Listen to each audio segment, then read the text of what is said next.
Friends, and welcome back to the Witching Half Hour or so. I'm so glad to have you here. I do have a little bit of housekeeping.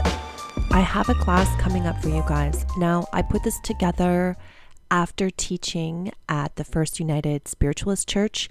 I was a guest at the development circle there, and we did a bunch of work that night on spiritual boundaries, energetic boundaries, and really standing in your sovereignty. There was such a beautiful reaction, and someone came and asked me about it, so I'm doing a class. It's a really quick turnaround time. I'm going to start it October 5th. It's a Thursday evening. Information is on the website.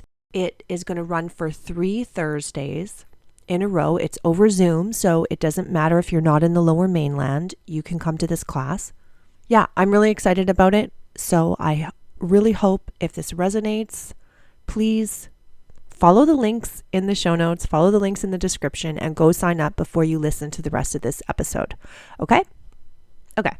I am offering the new moon manifestation. Now that's a distance work. So I'm going to be doing the ritual work here at my house, probably at about midnight. I will post a little bit online, like some pictures of the altar and stuff, to receive this distance blessing. Just sign up on the webpage. It's 100% by donation. Every new moon, that sliver of light we see in the sky, that is a time of planting seeds. It's a time of manifestation. So you plant under the new moon, and then the energy you plant grows as the moon's face grows in the sky. That's why I'm doing new moon ritual. I want us to grow together. I want us to change together. I want us to heal together. And every single new moon happens at a different position in the sky, right? It corresponds to whatever astrological zone it's in. September was Virgo. So we did work around having clear vision, having forward motion, Virgo style attributes. I haven't looked ahead to October yet. It will be on the website by the time this goes live though. So I invite you to these. It's by donation. Info's on the webpage. I'm doing the magic for you. I'm doing the ritual work for you. I'm doing this distance healing work for you. What else do I have going on? I think that's it. Oh, that's right. For the fall, we have our monthly readings back on YouTube. Over the summer, we took a break because I was traveling so much. I just could not get to recording video. So those are back. I'm still going to do the weekly Tarot Tuesdays. I'm having a lot of fun with them. I feel like you guys are enjoying them. And I'm going to try to do some live, just offer some live card pulls and see how that goes. So that is what's new this fall. Now, today's episode is in response to a survey we did at Pagan Pride and that I put in a couple witchy groups on Facebook. And we're going to talk about color and correspondences. Color magic is often used when we do candle magic. You know what I mean? In all of our metaphysical shops, there's those cute little 1 hour burning candles, and they're all kinds of colors, right? Green, white, brown, pink, orange, yellow, blue, every color you could imagine. There's even gold and silver ones. They're lovely. They're great little tools. And so we will be talking about a little bit of candle magic, but I also want to talk to you about other ways we can incorporate color into our rituals and into our altars. I like to use flowers. One of my favorite things to do in the summer It's a teaching that was taught to me by a dear, beautiful friend, Shannon.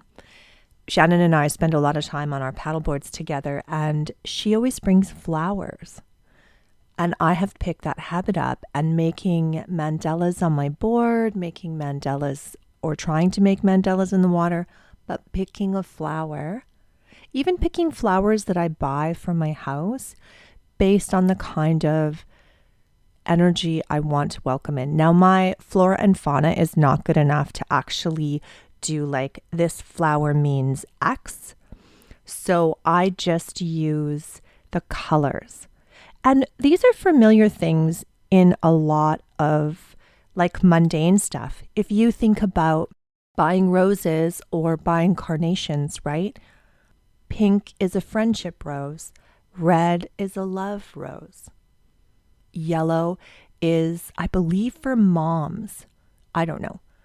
I think it is. Either it's for moms or it's my mom's favorite color rose. I can't remember because I know she likes yellow roses. So one of the things I'd like you to think about as we talk about color, and I'm going to get a little bit nerdy on you here, is I want you to think about science and physics. I know that's not what you expected, but let's think about energy and color. Okay? So when we talk about energy work, we talk about vibration and we talk about resonating and we talk about energy, right? Now, according to Einstein, light is energy. Wavelengths are light. When you are looking at physics, wavelengths are light.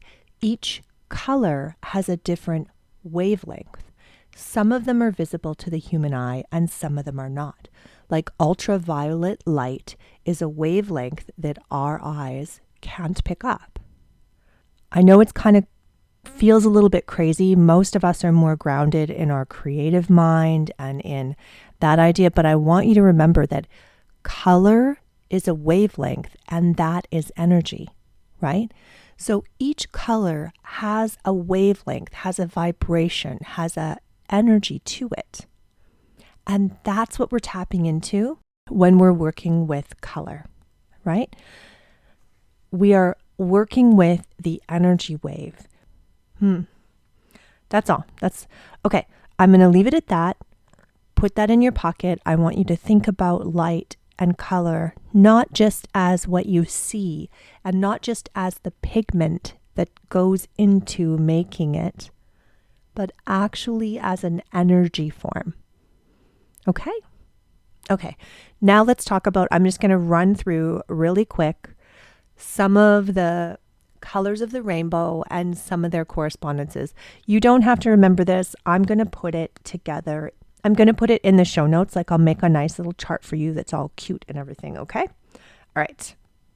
So right away, we want to start with white. Let's start with that idea of white light. That almost clear, super vibrant, reminds you of overexposed camera color or uber like super white on white bright color is often associated with protection, purity, blessings. When you're doing candle magic, often we will use a white candle when we just need candle. Does that make sense? Like all my altar candles are white because they don't bring anything other than the element of fire with them. This wavelength is often associated with your crown chakra or the spaces above it. It's also used, white light is used in healing work, in most energetic work. I think of it as pure energy that is unassigned. It can be associated with the moon, the idea of moonlight and cleansing and purifying. I think I'm repeating myself. I'm going to move on. Okay, so black. Black candles are often used for protection. They're used for grounding. Anytime you're doing spells that are associated with karma or justice, they're really good for doing release work because they have that natural grounding thing happening. Black in spells is also a color of transformation because we want to think about the idea of a lot of transformation and a lot of growth happens through the hibernation of winter, like going internal, going deep, and also the idea of seeds are planted in the dark, right? They need that blackness to reach through and germinate. So transformation work is also associated with doing that black stuff. A lot of practitioners actually will wear grays and blacks. It's not just because it's cool and gothic. It does work as a grounding. Like I was taught early on to always wrap my tarot cards in a dark cloth, whether it be navy or black or gray or charcoal, something grounding so that the energy of reading for others at fairs and reading for clients would be grounded, or if you throw them in the bottom of your book bag or whatever, that they would have that protection of that color wrapped around them. Okay, let's talk about blue. Now, blue is interesting because there's many, many, many shades of blue. I'm just going to lump it all into blue, right? So often associated, obviously, with water. So you're going to bring in all those associations of the water element can also be used with blue, right? If you want to bring in the water element, other than using actual physical water or the symbols for water, you can use blue candles to represent water, right?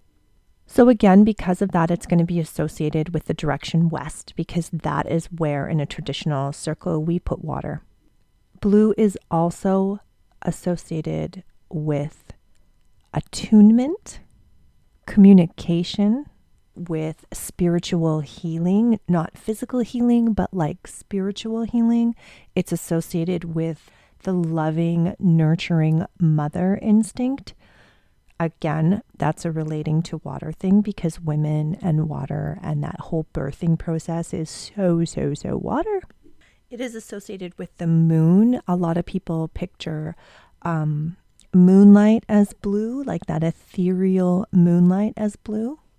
Blue also ties into the astral state, the dream state. It's associated with forgiveness and also with awareness, expanding awareness. Red. So red is also going to correspond to the fire element.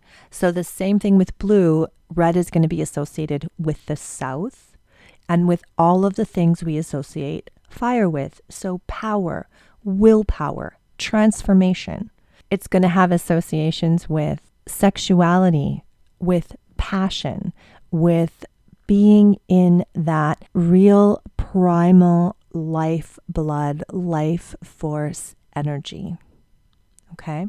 It's really great to use in hex breaking because it is associated with our willpower, our personal power. And in a lot of teachings, our personal power comes from our survival, our root chakra, that deep, vibrant, pulsating root chakra that is brilliantly red, right? And it's right at the base of our spine, right around where our sexual organs are. So there is a piece about embodying yourself and your power and embodying your passions, your desires, and your will when you're working with red. Most of Western culture, and I think most of the world's culture, associates red with romanticism and wooing and deep passion and deep love. And I'd like us to maybe take a step further with that color, go a little bit deeper, and reject some of the cultural doctrine around our sexuality. There is a lot of power that we as a culture are shamed out of owning and possessing when it comes to our desires and our passions, right? It is okay to desire things. And I mean, like, not just sexually. I'm not just talking sexually. I'm talking like to be ambitious is okay. To have drive, to be empowered, to wield your will out in the world is okay. It's okay. You do not have to be a supporting actor in your life. You are allowed to be the main character. And red energy is that. That's why, like, in our culture, people talk about, men will wear a red tie as part of a power suit because they're trying to project that ambitious will, powerful energy, right? They're wearing those colors as a way to attract and vibrate in that really embodied state. Does that make sense? Okay, that was pretty deep. Whew, all right, let's do green, okay? So green is interesting because a lot of people associate it with earth and earth energy. I tend to put like brown more in that earth energy, but you can always use green for earth energy, right? If you really feel that Gaia energy is green and blossoming, that's totally cool. I like to use green as healing, as restorative energy, okay?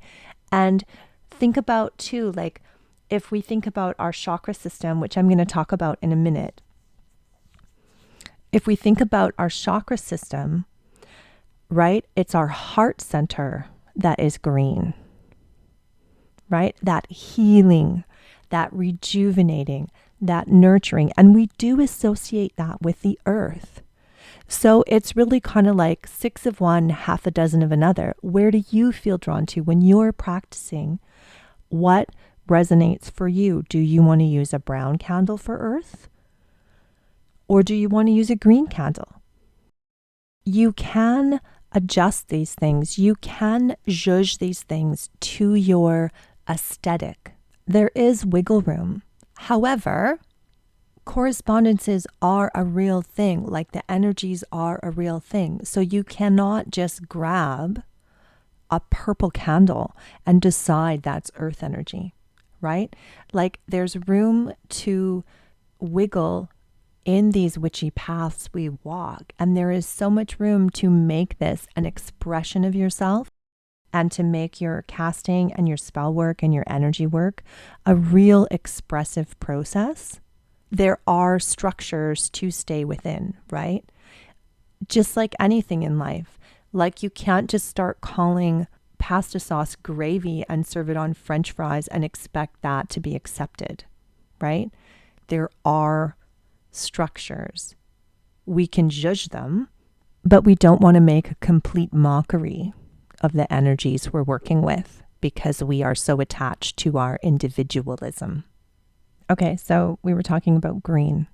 So green energy, we have compassion, right? Courage. We have expansion. We have growth. It's a great color for healing work. And it's a great color for luck magic, wealth magic, prosperity magic. It's a great color to use in protective spells when someone is jealous of you, right? Think of the old adage, pea green with envy. So you can use green candles to do spell work to protect you from other people's envy, right? So brown for me, I use that for the earth energy, right? Because I like the idea of the deep, dark, beautiful earth and how grounding it feels. I actually put dirt on my altar for the earth energy that I need. I don't typically find brown candles. I don't work with them that often.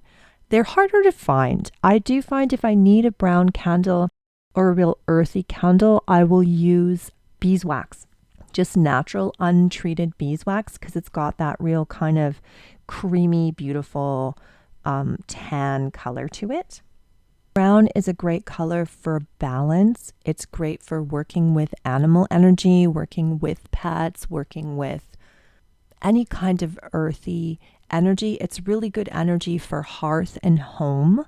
It's a really good color to actually put in your kitchen, right? Like if you're into kitchen witchery, to have like some brown in your kitchen is a really nice way to bring balance and health and longevity and healing to your kitchen work. Okay, let's talk orange. Orange is really a great color for abundance and creativity, right? It's a very expansive, bright, beautiful, joyful color. It's a great color to add to your abundance work. And I want to talk about and just mention that the Canadian First Nations have adopted the orange color for their Every Child Matters campaign. There's so much power and energy right now about using orange for restoration and for justice. So right now in the collective conscience, this beautiful color, because of its use by our First Nations and by all of Canada, following their lead and adopting this color and standing behind and allying behind our First Nations people, orange has a very, very vital role right now. So if you choose to use this, right, really think about, yes, it's traditionally about expansion. It's traditionally about creativity. It's also about reclaiming, and it's also about joyfulness, right? Like if you think about childhood and that innocence and that expansiveness and the creativity and the beauty of children, that is what we are lifting up. The need to protect children and to protect that creativity and that innocence, right? So think about that when you're using orange, right? It's a very, very powerful color. It's very expansive. It's very beautiful. Okay, and now I'm going to talk about pink. So for me, because I associate red with power and vitality and sexuality and passion, I don't tend to use it in love spells. I don't want power and authority in my love spells. So I use pink in my love spells. I use green for heart chakra energy, and then I use pink for the love correspondence. Because for me, when I'm working with pink, it's a softer version of red. It's a more cooperative version of red. It is very cooperative. Our collective conscience, it is associated with friendship, and friendship is about balance, right? So that's the kind of energy I want to bring to my workings around love and care. I want it to be that pink energy, sweet, balanced, compassionate, helpful, loving. So that's what I typically use if I'm going to be doing love spells. And actually, I do a fair bit of love spells, but I don't do them for anything other than self-love. For me, that's the most powerful love spell, to really build an altar or build a spell work, to build an altar or create a spell, some working that is all around self-love, self-acceptance, self-compassion. That is the only real love spell that we have any control over how it blossoms and manifests, is when we're doing self-love rituals and spells. So any spell you read in any spell book that is for binding a person to you and finding a love and attracting love, you can zhuzh that spell to accelerate your own healing. Okay, what color have I missed? Oh, purple. Okay, I think this is the last one. I thought I would get into a lot more, but I think I might have to do another episode about this. So purple has always been associated, I think since the 90s, with witches, right? It's always been associated with anyone left of center. I typically do not use purple in my spell work. I use it in my aesthetics and I use it in my house, but I don't use it in my spell work. It is associated with the astral realm, with magic. It is associated with our intuition, right? That indigo color of our crown chakra, the idea of second sight. It is associated with our third eye and our intuition. I wanted to say so much more to you about working with color. So what I will say is most of the time we are using color correspondences when we're putting candles, right? We can buy these beautiful little candles. You can use color in so many ways. It's interesting too, if you start diving into it, you'll see how there are very direct links between the energies of our chakra systems and the energies of candle magic and color correspondences. A lot of our crystals as well, like blue is a color of communication. It is our throat chakra is blue. Many crystals that we use for communication are also blue, right? I want you to think about that. Like color is everywhere. It's part of our world. Some of my favorite ways of using color are through dress, right? You can imbue the energy of a color into your day by wrapping your body in it. And maybe it's not a color you find aesthetically pleasing, right? Like maybe you need more green in your world, but your skin tones are the kind that you look anemic when you wear green, right? Like I cannot pull off many greens.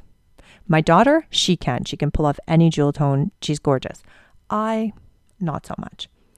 However, you can buy green underwear. You can buy green socks. You can sprinkle that color in you. You can take like a food coloring and you can put it in a roller ball. Like you can make like moon water and dye it with food coloring and then like put a bit of that in your hair, spritz that color over you. Like there's all kinds of ways you can incorporate the energy and the wavelengths of color into your life. I like to use color on my altar. Like when I'm doing a large ceremony or a beautiful celebration, I like to think about the color that I have on my altar and making sure that they complement the gods and goddesses I'm welcoming, complement the time of year, complement what I'm doing, right? That's just me. So I hope this is helpful. Yeah, this was fun. I am going to, like I said, put together a little graphic for you. And as I'm signing off, I realized I forgot the color yellow. I didn't even talk about yellow. Well, I guess I'm going to have to put that in the PDF because we're totally over. Okay. Thank you for joining me. I'm really glad you were here with me. I hope to see you. I am still open to requests for episodes. I really want to be bringing you guys content that you enjoy, my dear beautiful coven. So please head over to the Instagram, The Witching Half Hour or so. Drop me a line. Let me know how you are. And yeah, if you've got an idea, I would love to hear it. Okay, see you soon, guys. Bye.